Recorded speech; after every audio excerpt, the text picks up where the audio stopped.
Euh, je voulais donc remercier toute l'assistance qui s'est déplacée. On essaye chaque fois qu'on organise ces journées de faire ça à un moment où il n'y a pas encore trop de travail dans les vignes. Les journées qu'on organise en mai sont toujours un petit peu plus compliquées au niveau de l'assistance. En tout cas, merci d'avoir pris de votre temps pour nous rejoindre sur cette journée qui, j'espère, sera constructive. Je reviendrai un petit peu sur la motivation du thème d'aujourd'hui. Je voulais aussi remercier l'abbaye de Fontfroide pour son accueil, parce que c'est vrai qu'être dans un cadre aussi charmant et prestigieux, c'est toujours un plaisir. Et ça faisait longtemps que je n'étais pas revenu sur place et c'est très agréable. Je voulais remercier aussi les gens qui nous ont aidés à organiser cette journée. Donc en particulier le Grand Narbonne, qui nous a accompagnés dans l'organisation et dans la logistique de cette journée. L'association Vinceo qui doit être représentée par son directeur que j'ai vu tout à l'heure, Miguel Angel Sobas, qui est donc l'association des partenaires, enfin des prestataires et des fournisseurs de la filière viticole et dont la majeure partie des membres de Vino Latino fait partie. Et donc voilà, merci à Vinceo et au Grand Narbonne. Je voulais aussi remercier le laboratoire du Bernet et toute son équipe. Je crois qu'il y a aussi le cabinet Sicovi qui sont donc les Audois et qui ont porté cette organisation, puisque l'association Vino Latino donc, comprend des membres donc, de Perpignan jusqu'à Lyon maintenant. Ce sont cette année les Audois qui portent cette organisation, qui est toujours un peu lourde, parce que finalement, voilà, c'est pas notre métier, on essaye de faire un petit peu de communication utile pour la profession. Et voilà, merci encore une fois à toute l'équipe du Labo du Vernet. L'association Vino Latino donc, existe depuis 2004. Depuis 2004, elle a traité de pas mal de sujets à la faveur de ces journées. Donc je vous avais recité. La première en 2004, c'était un petit retour sur la macération carbonique. Il y a eu ensuite l'alcool, le marché mondial, les défis environnementaux, la naturalité des vins, la viticulture durable, la certification de la filière, l'irrigation et ses problématiques méditerranéennes, la hiérarchisation des vins, dont on parlait avec Olivier Bompa tout à l'heure, les vins doux naturels, et donc cette année, le génie du vin qui serait dans le CEP, selon un monsieur qui s'appelle Guyot, et dont je pense Marc va parler. Donc par rapport à ça, c'est une évidence pour beaucoup de gens, mais en même temps, vous allez voir qu'on peut aborder ce thème par différents angles, et j'espère qu'à la fin de la journée, vous en aurez une vision un petit peu plus complète. C'est toute l'ambition de ces journées Vino Latino, puisque dans les années 2000, 90 et 2000, on abordait des thèmes techniques un peu ciblés, et puis on s'est aperçu que finalement avec les généralisations de conférences, de journées techniques, de soirées techniques, toute cette offre de formation finalement ou d'information était déjà bien remplie, et donc on s'est progressivement orienté vers des choses qui donnent un petit peu de recul, peut-être un peu de hauteur, dans un monde qui est complexe, dans un monde où les choses vont vite et où il est bon parfois de se poser. Voilà, donc merci de vous poser avec nous pendant cet après-midi. Et je vais laisser la parole à Marc Dubernet. Alors Marc Dubernet, je vais quand même le présenter, puisque bon, pour ceux qui ont vécu les épisodes précédents, vous savez tous que c'est mon maître, donc j'ai toujours plaisir à le faire. J'ai trouvé, ceux qui viennent aussi précédemment savent que j'aime bien les citations, donc je vais quand même en sortir une.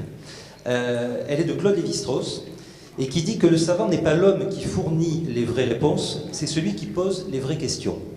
Et ça, je pense que Marc Dubernet l'a illustré tout au long de sa vie professionnelle. C'est un scientifique de formation, il est devenu œnologue de conviction, il est consultant, il est expert auprès de l'OIV, il est porteur d'un nombre incalculable d'avancées techniques concernant l'analyse œnologique.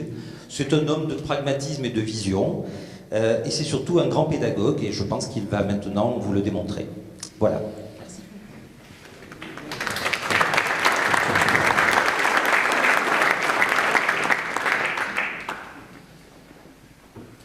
Merci Jean pour ces mots trop aimables.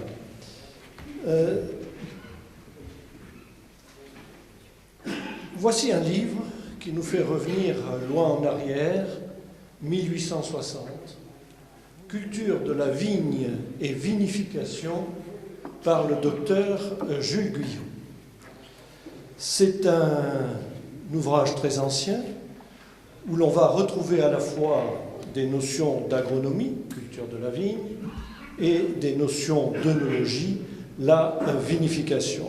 Et c'est dans ce livre, à la première page du chapitre sur les vinifications, que Jules Guyot écrit « Le génie du vin est dans le cep ». Quand j'ai trouvé cette phrase il y a bien longtemps, elle m'a beaucoup intrigué, j'ai essayé de comprendre ce qu'il voulait dire. Voulait-il dire que vraiment il n'y a que la vigne qui compte et que tout ce qu'on fait autour ne sert à rien? Non, évidemment pas. C'est beaucoup plus complexe. C'est beaucoup plus complexe que ça. Et puis, j'ai lu ce livre et on y trouve beaucoup de choses. On y trouve des phrases assez étonnantes où il écrit par exemple « Ne demandez jamais à la chimie de transformer les citrouilles en melons cantalou. » Qu'est-ce que ça voulait dire? Il parle là, en gros, de l'agronomie et de l'œnologie un petit peu ensemble, en disant que de toute façon, la matière première est fondamentale et que la chimie ne peut être qu'un système d'accompagnement. En aucun cas, c'est elle qui crée le produit. Et l'on retrouve effectivement déjà un petit peu de ce qu'il voulait dire dans le génie du vin et dans le cep. Il ajoutait aussi, pour les œnologues, la chimie. C'est comme ça qu'on appelait l'œnologie à l'époque. D'ailleurs, personnellement, je me souviens qu'il y a 40 ans, quand on rentrait dans les caves, on disait « Tiens, il y a le chimiste qui arrive ». Ce n'est que beaucoup plus tard qu'on nous appelait effectivement œnologue. Donc la chimie est à la confection du vin ce que la physique est à la composition musicale. Et là, il y a une notion fondamentale qui intervient, qui est une notion artistique, au-delà de la matière première, qui est, dans notre cas, la vigne, le cépage, de ce qui entoure la matière première, c'est-à-dire le terroir, le climat.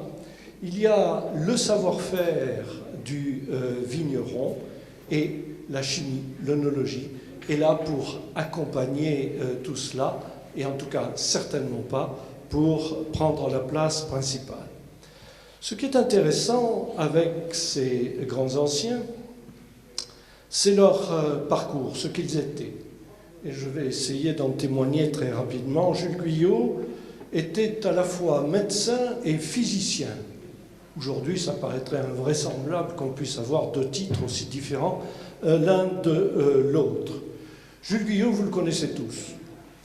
Vous le connaissez tous parce qu'il a fait dans sa vie des choses qui sont encore existantes aujourd'hui. En particulier, il a sélectionné un poirier qui donne la poire Guyot. Et on la trouve encore sur tous nos marchés aujourd'hui.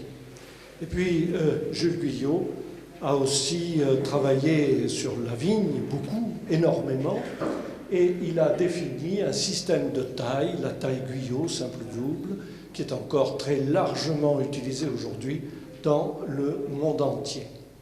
Donc, il fait partie de ces grands hommes, de ces grands scientifiques de cette époque du 19e, qui avaient un esprit considérablement ouvert sur plein de choses.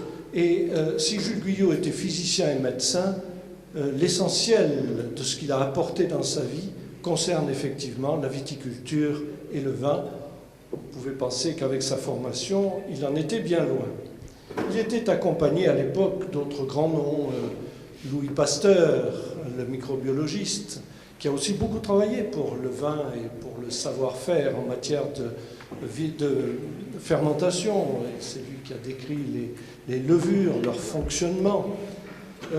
Il y a un élève de Louis Pasteur aussi qui s'appelle Gabriel Bertrand, qui était lui un chimiste pur, mais qui a jeté beaucoup de bases scientifiques intéressantes pour l'œnologie et qui a été à la base aussi de la création de l'unité qui est devenue l'école d'œnologie de Bordeaux, avec un certain Laborde et avec un certain Ulysse Gaillon par la suite.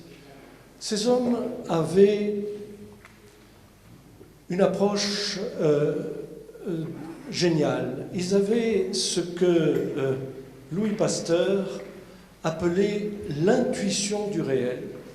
C'est-à-dire qu'avec des outils scientifiques, on ne peut plus modestes par rapport à ce que l'on connaît aujourd'hui, ils disposaient de 3 fois rien pour faire les recherches qui étaient les leurs. À partir de ces outils, donc vraiment tout à fait rudimentaires, ils arrivaient à concevoir comment fonctionnait la vie autour d'eux. La biologie, la nature, tout cela, ils l'observaient.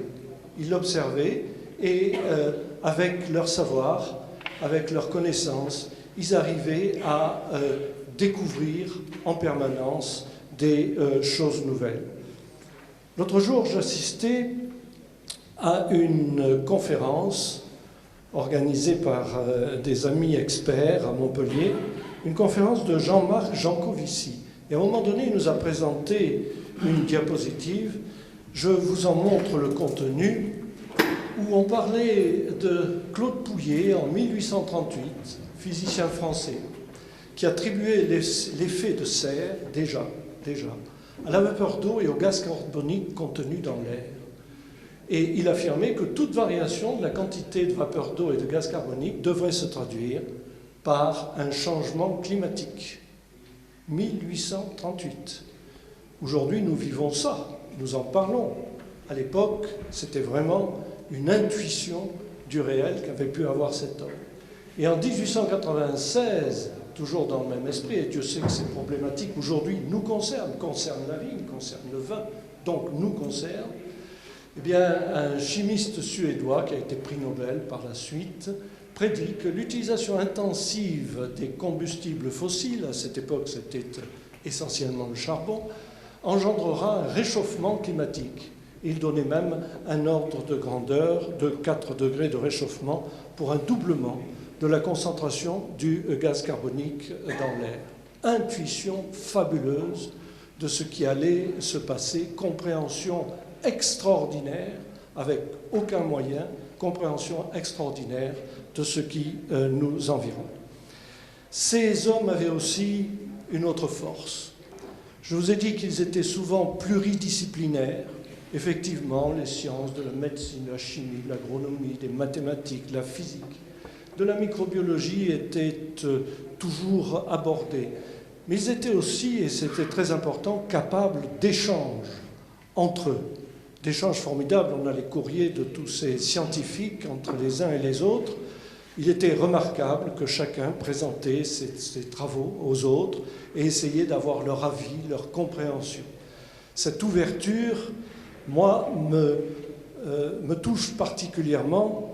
Pourquoi? Et ça sera l'un des sujets du jour. Parce que depuis 40, 50 ans, 2 sciences qui sont fondamentales pour le vin, l'agronomie et l'œnologie, ont vécu d'une façon un peu bête sur des routes, hélas, trop parallèles, sans suffisamment se rencontrer, sans suffisamment échanger. C'est l'une de nos réflexions profondes aujourd'hui. Nous pensons qu'il est beaucoup de choses à glaner dans un rapprochement efficace entre ces 2 sciences qui permettrait d'aller beaucoup plus loin, à la fois dans la compréhension des phénomènes, mais aussi dans ce que nous sommes amenés, nous les scientifiques, à réaliser, c'est-à-dire l'efficace accompagnement de la production de vins de qualité. Je vous remercie.